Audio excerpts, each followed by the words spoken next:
topics and opinions expressed in the following show are solely those of the host and their guests and not those of W4CY Radio, its employees, or affiliates. We make no recommendations or endorsements for radio show programs, services, or products mentioned on air or on our web. No liability, explicit or implied, shall be extended to W4CY Radio or its employees or affiliates. Any questions or comments should be directed to those show hosts. Thank you for choosing W4CY Radio.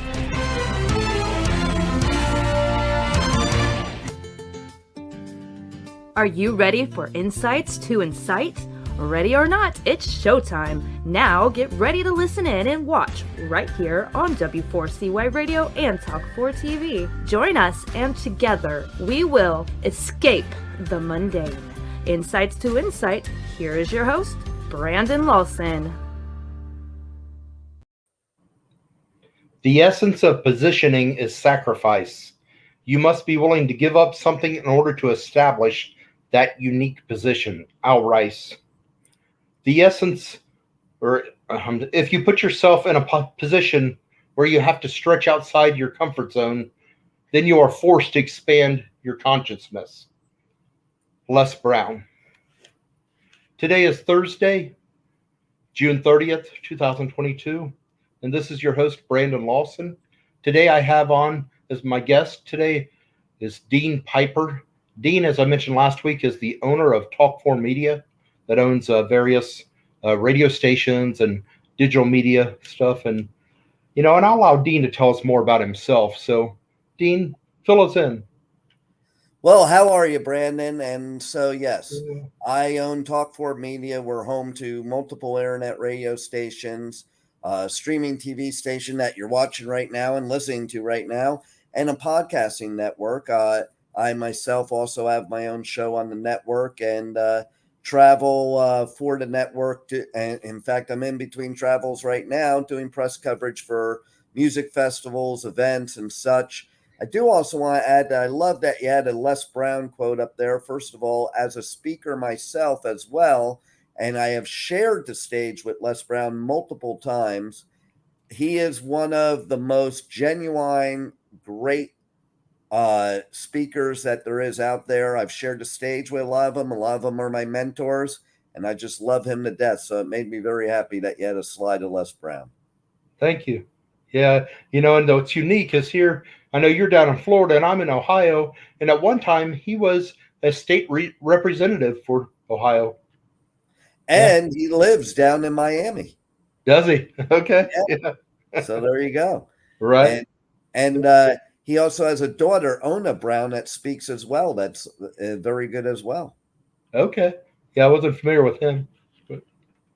So, I just wanted to, mention or basically ask Dean, how did you get into this work?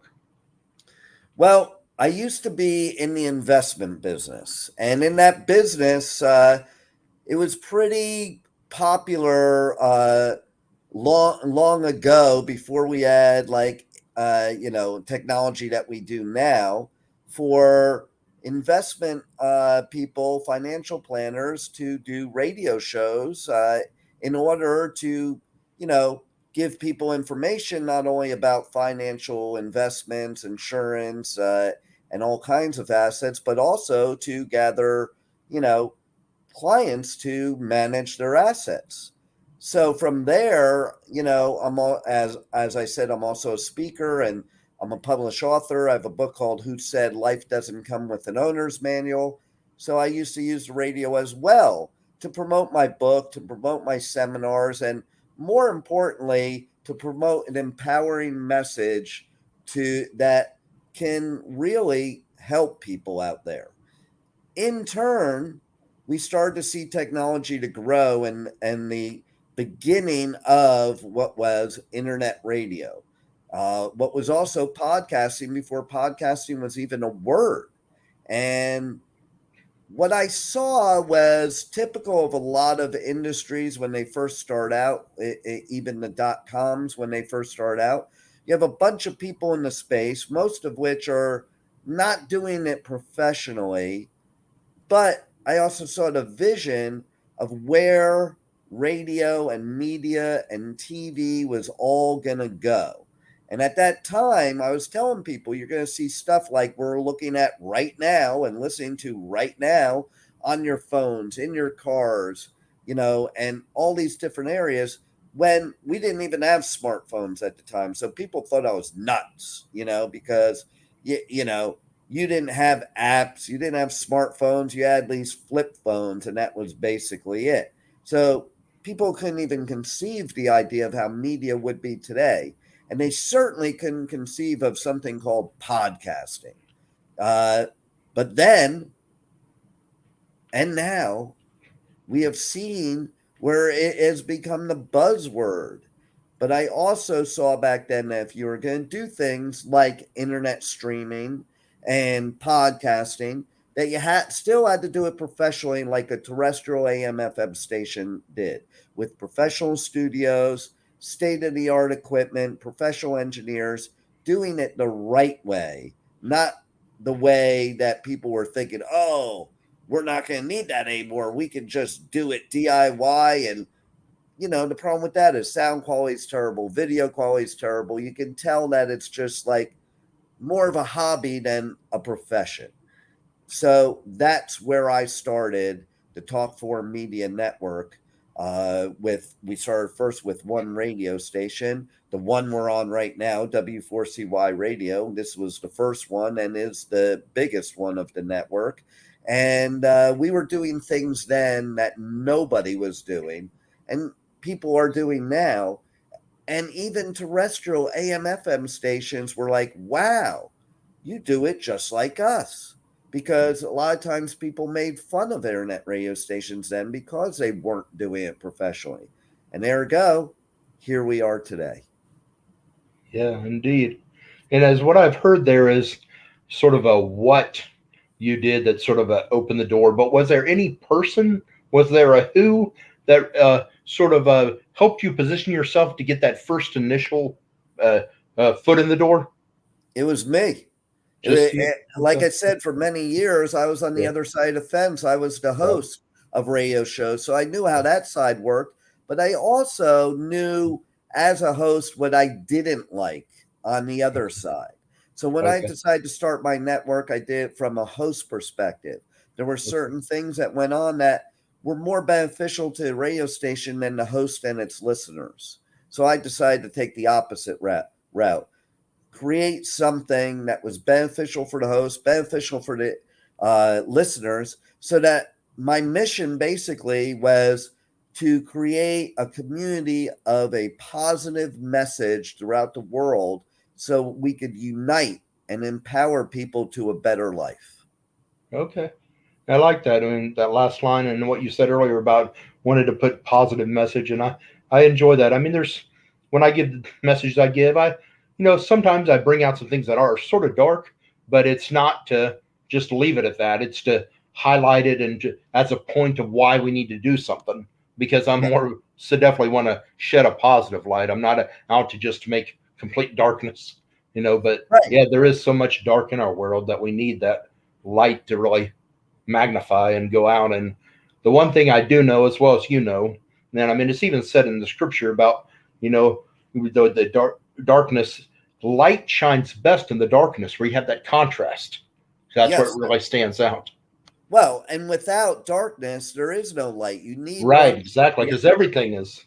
And everybody has darkness. Right. So in order to empower people, you have to shed some light on the darkness first before you give the positive message that empowers them, because otherwise people can't relate. They go through things in life. They're the people that need the positive message. Mm-hmm. Yeah. And I mean, I think you're right about first got to shed the light in the darkness, because otherwise, you're sort of you're making your point by pointing to the darkness and showing why there should be light. Otherwise, if it's just light, you don't even show them why they need it. Sometimes when they're in the midst of it, they don't even see it. That's absolutely correct. Yep. Okay, well, very quickly, I did want to mention that next week, I'm going to have my friend Paul Tucker will be my guest. I just want to put that out there. And, so today, we'll be talking about position. And this is not a position like a noun where, you hold a position in your job, your career, or a position in a sports world. But this is more about to position oneself or positioning oneself, more of a verb orientation. And this will mention it would just be part one of a two-part series. When Paul is with me next week, we'll be concluding this by doing the second part of this lesson. But positioning, what comes to mind as you think of this word? And by the way, any listeners we have with us, I encourage you to, chime in, whether it's answered a question or maybe you have a question for me or for Dean, or you just want to make a comment, whatever it may be. We welcome your input. I always like to see when there's people who have something to say. It helps me to know you're there, which is always a good thing. But again, what is it that comes to mind when you think of the word positioning? So for me, positioning is putting yourself in not only the ability, not only the right place, right time, just basically putting yourself in an ability to accomplish what you're looking to accomplish, whether that be for yourself or for other people, because you have to position yourself in a way that will lead towards your success. Yep. And and I agree with that. And there's some things I want to hint at as we go through this stretch of the lesson and that. But and I say this later, but I'll go ahead and put it out right now. Is when I think of positioning requires forethought as well as a sort of a forethought and how do I say it? Put here. Idea of positioning is forethought and a willingness to sacrifice or put other things aside, because the idea, is that, you'll be able to take advantage of better things down the road. And many times that requires you to sacrifice in the here and now before you can do that. But like you, Dean, you had the foresight, the forethought to see how this internet radio could go big, and that and stuff before it ever did. And with that helped you to position yourself to be successful as you are today. And whereas if you just found out when, like the rest of the crowd did, when somebody else brought it about, you might have been trying to swim upstream to catch up, but you were ahead of it. Exactly. And that is, in our instance, as a network and myself, that is absolutely true. You have to position yourself for the vision, ahead of time. Even if you look at, no matter what it may be, a sporting event, a music festival, people position themselves ahead of time before starting whatever it may be, that game, that concert, whatever it is.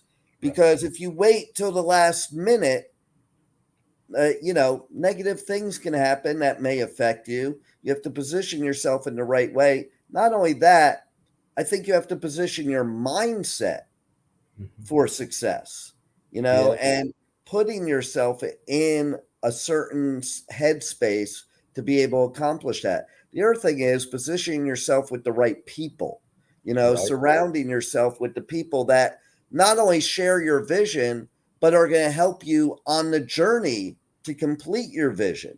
So, there's a lot of variables when it comes to positioning that can affect whether you succeed or don't succeed, but most importantly, so you're prepared. Excellent. Yep. Excellent. And, and what come to mind when you're talking about that, this isn't anything in my notes, but just reminds me of this. And to anybody listening, you may or may not recognize the name, but you will recognize the brand. And that's Michael Dell, founder, CEO of Dell Technology, Dell Computers and that. But he once said that the future belongs to those who see possibilities before they become obvious. Mm-hmm. There you go. Absolutely, 100%. Yeah. And so, as we, think of that, I'm I want us to look at this in greater depth, this word, and, and just look at some of what Dina's alluded to, and that I want to go through. But, I just want to expound on this some more. And we're going to do that when we come back. But first, at this moment, we're going to step away to our first commercial break. Are you on the edge of your seat and wanting more? Stay tuned as we go on a quick break, and we'll be right back with more Insights to Incite with Brandon Lawson, right here on W4CY Radio and Talk4 TV. Are you seeking a speaker or coach who speaks life into your people? If so, look no further. Brandon Lawson is one who will inspire and motivate his audience, as well as empathize and relate to all. Reach out to Brandon and let him be your speaker and life coach by sending an email to brandon@connectandimpact.net or by calling him at 513-708-1517. Brandon looks forward to speaking with you, to you, and for you. Let's connect and impact today. Insights to Incite, a real show with real-life messages. This show, which can be found on radio, TV, and our podcast, gives us insight to incite us to action and to excellence. Watch and or listen to Insights to Incite live at 9 p.m. Eastern every Thursday on W4CY Radio and Talk4 TV. Check out our past episodes on iHeartRadio, YouTube, or anywhere you listen to your podcast. Join us each week, and together we will escape the mundane. We are back with more Insights to Incite, so get ready and tune in to listen and watch. Now, once again, let's join Brandon Lawson. So, positioning. What does this do for those who practice it? Is the next section. And me and Dean, just through our discussion, we've sort of alluded to some of this, but I've written down the 3 benefits of positioning oneself. And I also got, along with your simple life adjustment for each. The first one is it can save you from the enemy of debt. As you think of that, the debt, that people accumulate, it's just run rampant throughout the U.S. I actually looked this up, and just at the end of May, of the end of last month, here it is, the national public debt. So who knows about that as gone public? In the USA, it's approximately $30,499,620,000,000. Wow. Can you imagine? If only that was my getting bigger. What was that? And only getting bigger. Right, exactly. Yeah. And I mean, it's just crazy as you think about it and stuff. And, but, in light of that, isn't, when we think of positioning, how it saves us from debt, isn't that what a budget's for? You would think. Yeah. I mean, but, I think we all know that, but how many use it, and that, and so I, would just encourage us to try to, plan, to set aside, prepare. Then, of course, within that budget is unexpected, because you never know what's going to drop, what's going to happen, and that, but in that respect, your simple life adjustment is to spend less, save more, and make more. And, in light of this, in terms of especially the spending less and, living below your salary, and that, it was the 30th U.S. President Calvin Coolidge who remarked, "There is no dignity quite so impressive and no one independence quite so important as living within your means." Yeah. And I mean, well, what's interesting about that is talking about positioning, right? People want financial security. In order to have financial security, you have to position yourself for it by reducing your debt.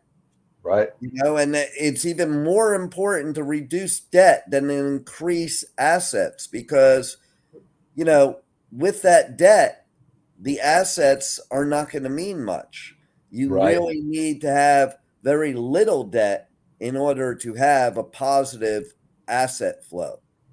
Yep, very true. And I mean, and I'm sure you're aware of, as many of our listeners probably are, of the debt snowball concept of paying off the debt and getting it down and that, and that's very true because your equity is what your net worth is, and that's assets minus liability equals equity, that ale equation, you know.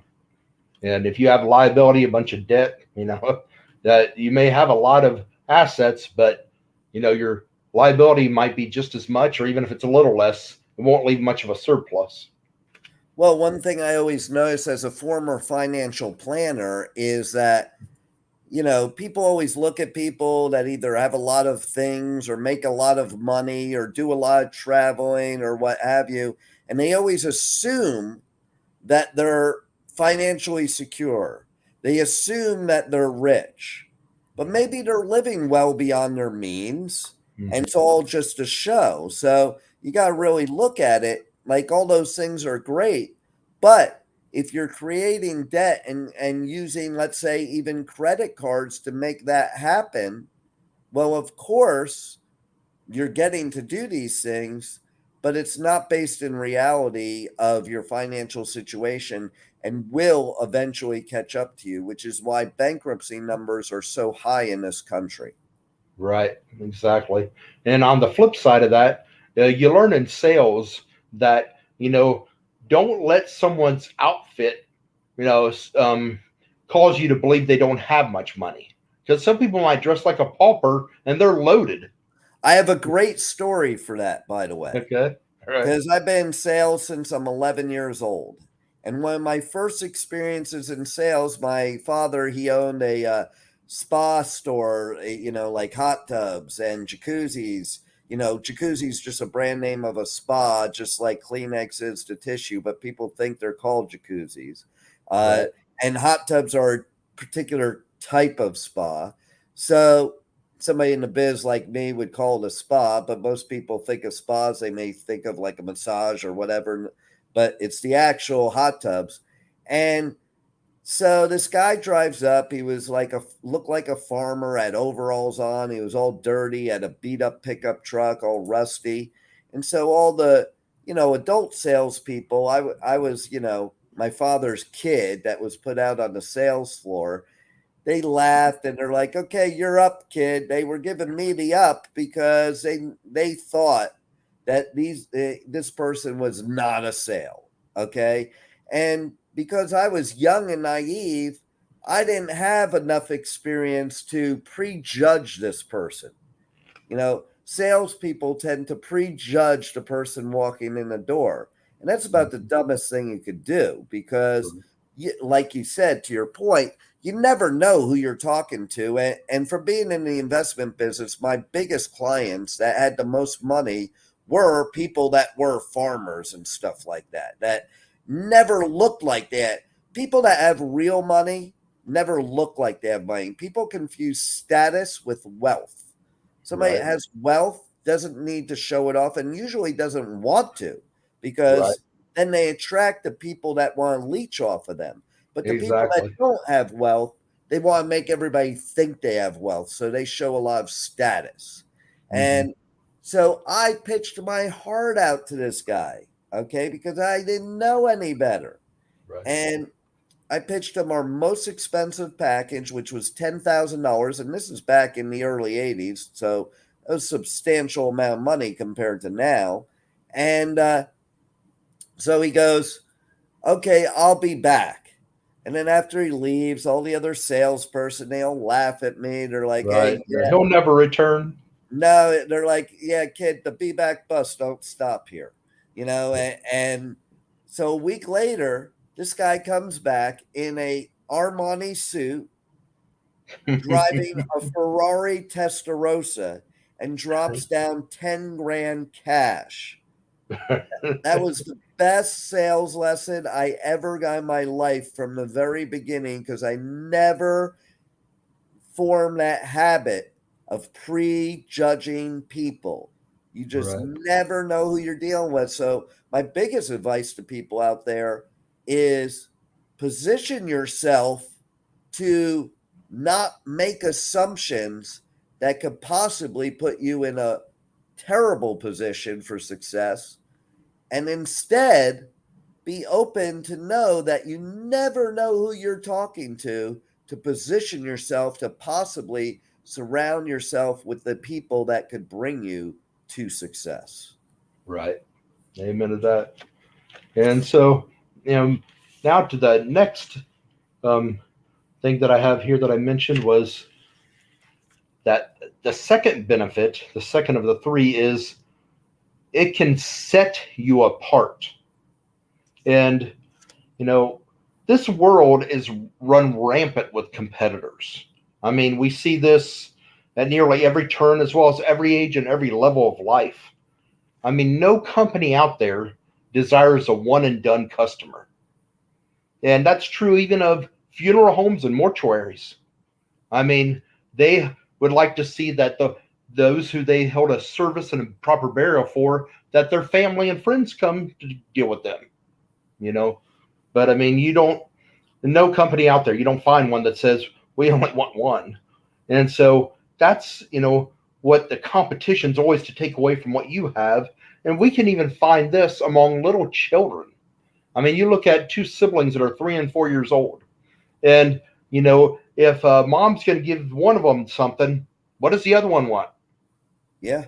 Same thing, that, and, they're always at rival. No, they're not to be outdone, and that, and so we see it all the time and stuff. And, so the question is, how do you set yourself apart, or how does positioning do this?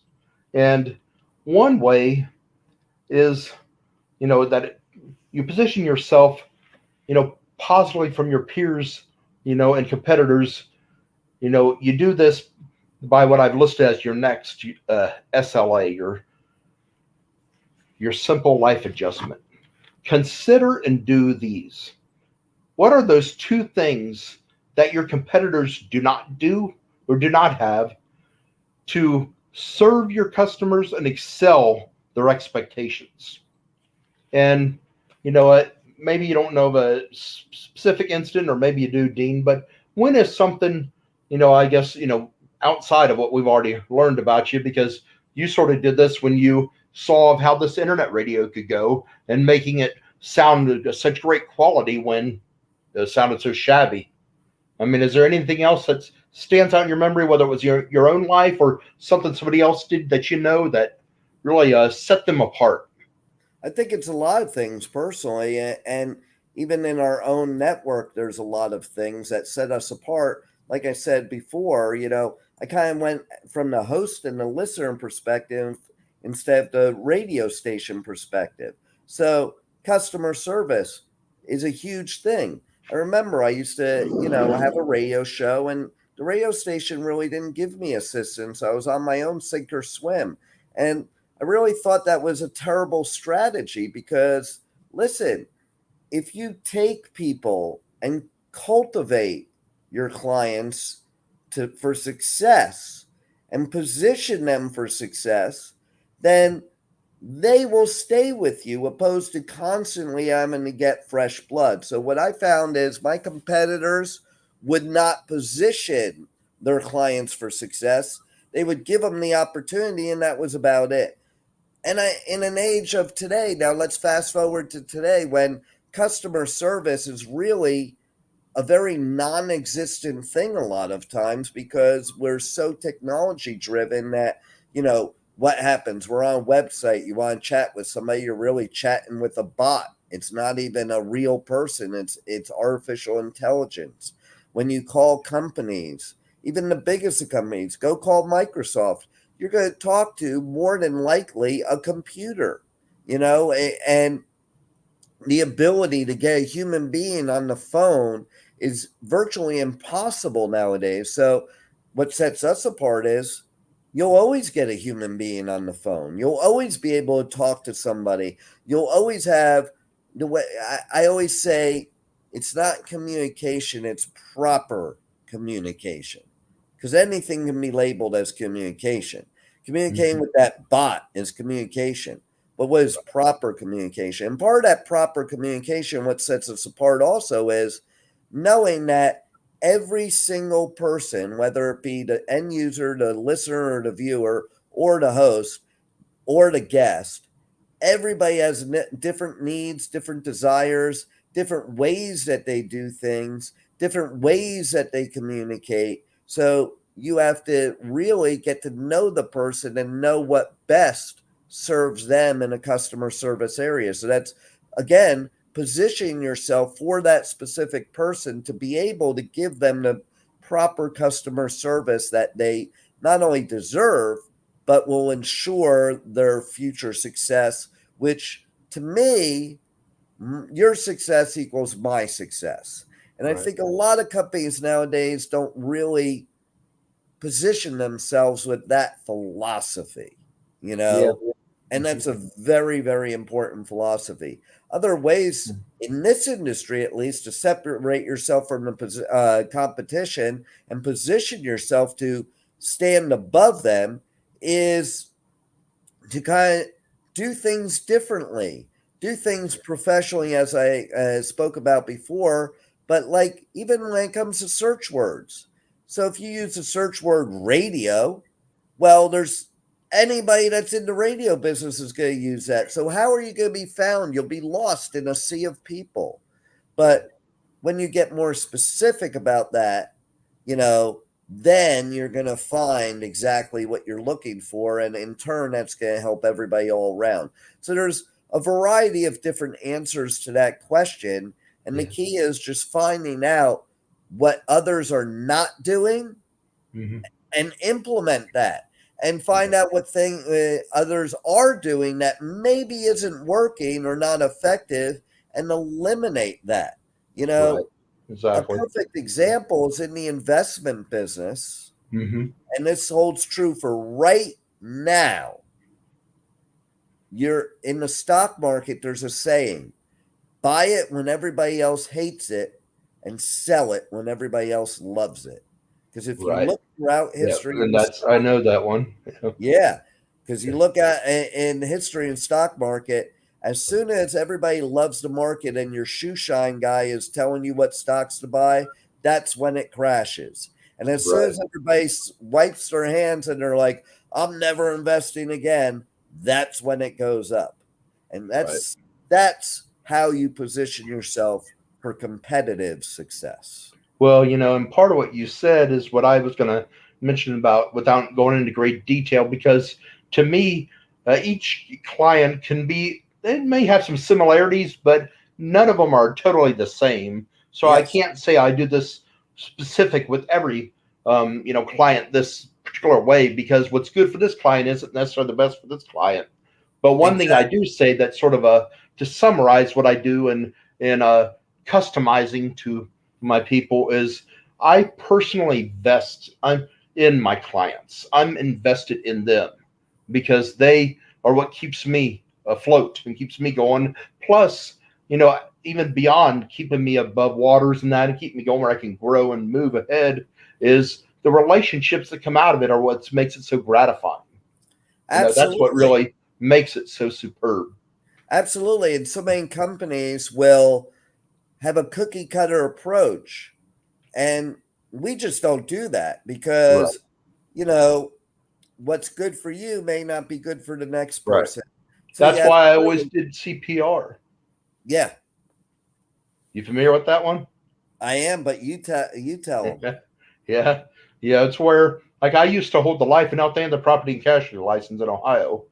And, and this wouldn't apply. I mean, it applies somewhat to property casualty, but especially to something like health or life, and that is, first of all, I would consult them, which you do in basically all of them. You find out what they're looking for, why they want it, what is their situation. And when it comes to the health insurance, what kind of health issues have you had, what runs in your family, because that will sort of cross out or raise premium or whatever. How much money do you have to work with? What all do you want it to cover? And then P sort of even though we might be talking about a house and not just a whole person, it may be a family, it sort of takes the place of the word customize and it's personalized because it doesn't fit everybody the same. So you told me what you're wanting to cover, what all you wanted to do for you and that, what you have to work with, some of your background, what underwriting's going to see or whatever. And then you'll find that people never want to be sold. If they say you sold me, they basically are saying you took advantage of me. Really, it's what they're almost implying just about every time. Maybe not always, but with that being said, I would never say, well, Dean, based on what you tell me, you're wanting the policy to do for you, the money you have to work with, and the various other different things going on with whether your family background, your health, or your funds. This is what you should go with. No, I wouldn't say that, but I would say this is what I would recommend. Right. Consult, personalize, recommend. Yep. And I also, in what you're talking about, I believe and train people in sales to the thing is basically sell people what they want to buy, not what you want to sell them. Right. Because then there's no objections. Right. And the bottom line is, no matter how great a salesperson you are, you're never going to sell something to somebody that they don't want to buy. Mm-hmm. Yeah, and even if you manage to get them into it, it won't be long till they back out of it. Exactly. So we need to move on to the third one because we're moving into the time here. But the third is positioning can help you to seal the deal or the victory. And you and I can do this in order to position to win that contract, to claim that bargain, to win the game or the championship. I mean, you find this whether you look at, business, sports, just in everyday life. I mean, some of my viewers may not know this about me, but in addition to being a speaker and a show host and that, I actually am an independent personal shopper. And a lot of how I pull off such phenomenal deals that I get, I mean, some of it comes down to knowing policy and I hold the people to it. And if they try to jerk me around, I go to corporate and get more reward to come to me. But on top of that is, I often position myself to where I don't need to pull all the funds right there on the spot. I have a way of I've got some of this all paid for in advance because there might be a time where I see, heck, I get all 7 of these suits are phenomenal deals. But even so, with 7 men's suits, that can tally up. But if you've got a lot of it already paid for in advance, if not all of it, you're covered. And that's what I often do. And so I know how to position myself, even when it comes to, groceries, paper goods or, HBA products like personal hygiene. The thing is, if people always ask me how I get deals, because I get things over 95% off relatively frequently, and I never want to give out all my tricks to the trade, because I won't be needed. But one thing I will tell them, if I'm to give you any advice, never wait till you're out of something to look. Because whenever you do, you're at the mercy of the seller and what the price is. You need it. You got to have it. So you're out of all that money.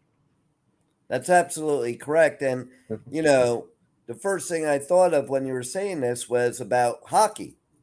Yep. So the ultimate way to score a goal in hockey is to have one of your players positioned by the net so that when you throw the goalie off and he goes to one side of the net, you pass it to that person and they scored a goal because they were in position to do so.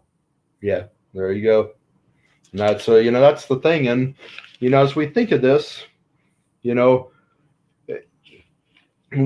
fact is you can see a bargain, or one can be ready for something but not be in a position to receive it. And speaking of sports, and we spoke of Miami a little earlier in that, but Pat Riley, who is the one and only player in NBA history to actually have an NBA championship under his belt as a player, a coach, and as an executive. But Riley noted, being ready isn't enough. You have to be prepared for a promotion or any other significant change. Yes. Because we could be ready where we're ready to take it, but then it comes. But if we're not ready to claim it, that's sort of like you're ready. You think you're ready for it or that, and you think it's the right time, and you see it, but you can't seize it. Well, perfect example. Even and going back to sales again, one of the questions I will always ask a potential prospect is, if I give you, a good deal and lots of benefits, are you in a position to take advantage of it? Because the fact is if you give the best deal in the world and the most benefits in the world, if they're not in a position to take advantage of it, it really isn't going to mean anything to anybody. Right. Because you can offer the best deal, but if they can't, cash in on it, then, it doesn't do any good. And as we think of that, on a much grander scale, this is what God the Father did for us who live for him. Join me as I read from 1 Corinthians 15. I'll be starting in verse 12 of 1 Corinthians 15 here. It says, "But if it is preached that Christ has been raised from the dead, how can some of you say that there is no resurrection of the dead? If there is no resurrection of the dead, then not even Christ has been raised. And if Christ has not been raised, our preaching is useless, and so is your faith. More than that, we are then found to be false witnesses about God, for we have testified about God that he raised Christ from the dead. But he did not raise him if in fact the dead are not raised. For if the dead are not raised, then Christ has not been raised either. And if Christ has not been raised, your faith is futile. You are still in your sins. Then those also who have fallen asleep in Christ are lost. If only for this life we have hope in Christ, we are of all people most to be pitied. But Christ has indeed been raised from the dead, the first fruits of those who have fallen asleep. For since death came through a man, the resurrection of the dead comes also through a man. For as in Adam all die, so in Christ all will be made alive, but each in turn. Christ the first fruits, then, when he comes, those who belong to him. Then the end will come when he hands over the kingdom to God the Father, after he has destroyed all dominion, authority, and power. For he must reign until he has put all his enemies under his feet. The last enemy to be destroyed is death." Then skipping down to verse 50, "I declare to you, brothers and sisters, that flesh and blood cannot inherit the kingdom of God, nor does the perishable inherit the imperishable. Listen, I tell you a mystery. We will not all sleep, but we will all be changed. In a flash, in the twinkling of an eye, at the last trumpet. For the trumpet will sound, the dead will be raised imperishable, and we will be changed. For the perishable must clothe itself with the imperishable, and the mortal with immortality. When the perishable has been clothed with the imperishable, and the mortal with immortality, then the saying that is written will come true. Death has been swallowed up in victory. Where, O death, is your victory? Where, O death, is your sting? The sting of death is sin, and the power of sin is the law. But thanks be to God, he gives us the victory through our Lord Jesus Christ. Therefore, my dear brothers and sisters, stand firm. Let nothing move you. Always give yourself fully to the work of the Lord, because you know that your labor in the Lord is not in vain." But there it speaks of how God, through Christ, through positioning this, already having this set in place, saved us from where we would have went down in our sins to death. And so God did the same thing on a much grander scale for us. And also, you see, there's that encouragement at the very end there, where it says, "Therefore, my dear brothers and sisters, stand firm. Position yourself and hold your position. Stand firm. Let nothing move you. Always give yourselves fully to the work of the Lord, because you know that your labor in the Lord is not in vain." But there we have it. You stand firm, and and sometimes it isn't a matter of even doing so much as just remaining. And I think that's sometimes the hardest thing for us, because we may see something to do, especially as men. We are more apt to want to take action to resolve something or do something about it. That. Absolutely.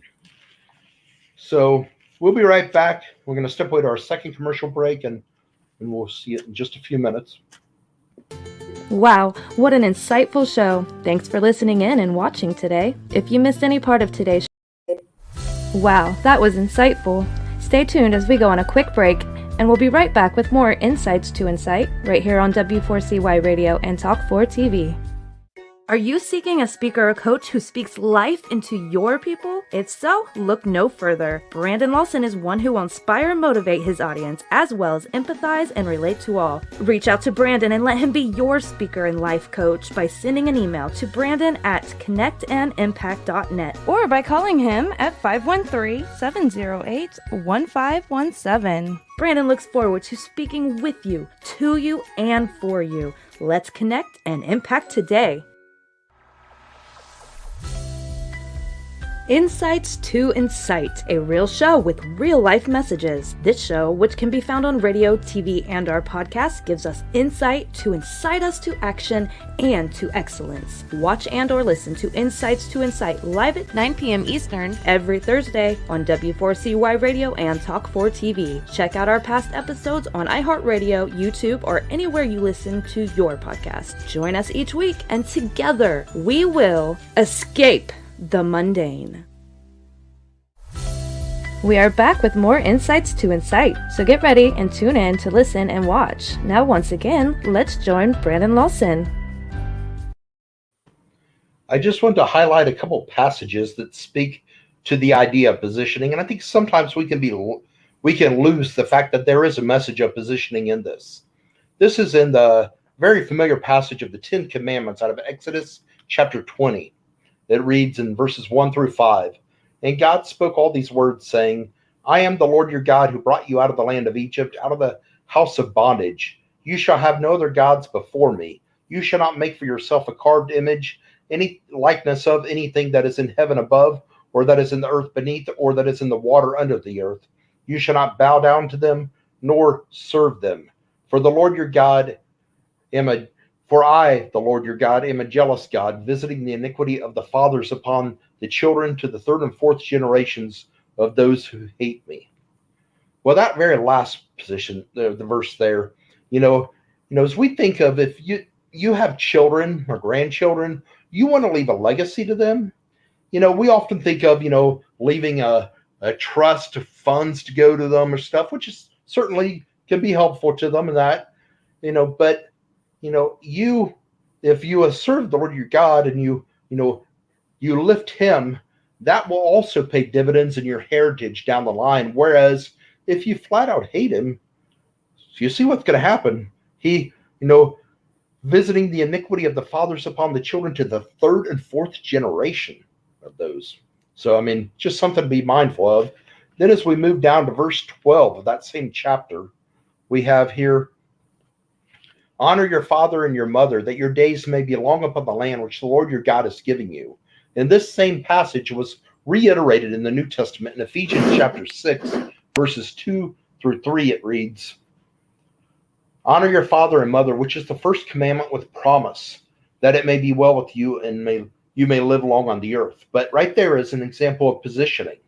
You have to do something to know that you're granted long life on earth and a good life on earth. How do you position yourself to be that person? And, friends, we're nearing the end, but positioning, as I mentioned earlier, requires forethought and sacrifice. Without these two added elements, your efforts to properly position yourself, your family, your business will be nothing more than a matter of luck.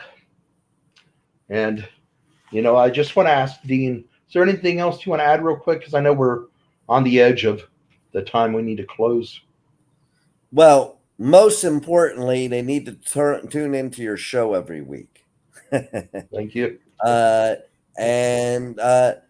only thing I want to add is that, basically people position yourself, whether it be mentally, physically, or otherwise, for what you want out of life.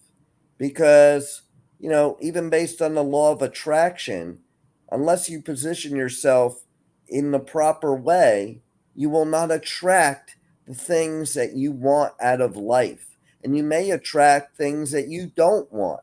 So, to me, positioning is not just a physical thing.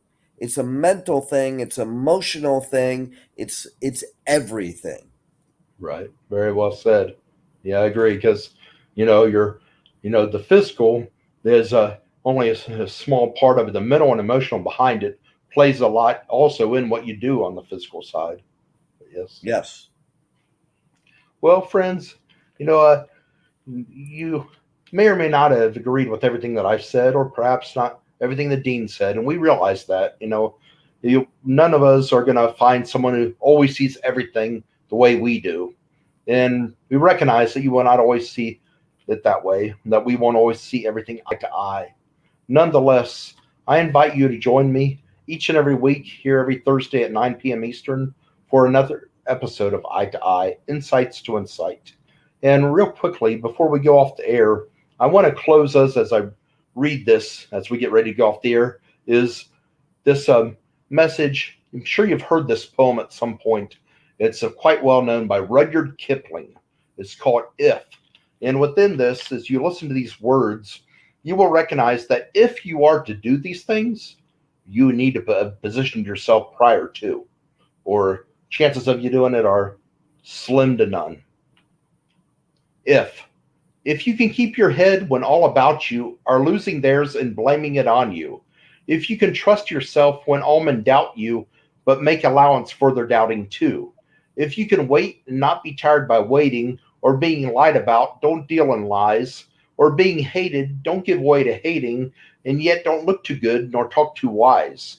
If you can dream and not make dreams your master, if you can think and not make thoughts your aim, if you can meet with triumph and disaster and treat those two impostors just the same, if you can bear to hear the truth you've spoken, twisted by knaves to make a trap for fools, or watch the things you gave your life to broken and stoop and build them up with worn out tools, if you can make one heap of all your winnings and risk it on one turn of pitch and toss, and lose and start again at your beginnings and never breathe a word about your loss, if you can force your heart and nerve and sinew to serve your turn long after they are gone, and so hold on when there's nothing in you except the will which says to them, hold on.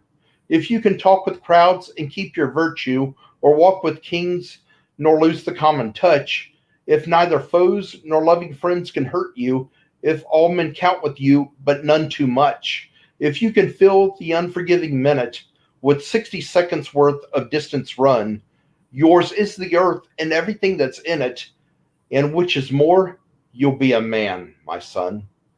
Thank you. Thank you. Wow, what an insightful show. Thanks for listening in and watching today. If you missed any part of today's show or any other episode, check it out on iHeartRadio, YouTube, or anywhere you listen to your podcast. Now take today's insight and utilize it. Incite yourself to action and to excellence in the week ahead, and join us again next Thursday and every Thursday at 9 p.m. Eastern Time for another insightful session with Brandon Lawson as he speaks to us and shares some more insights to incite right here on W4CY Radio and Talk 4 TV.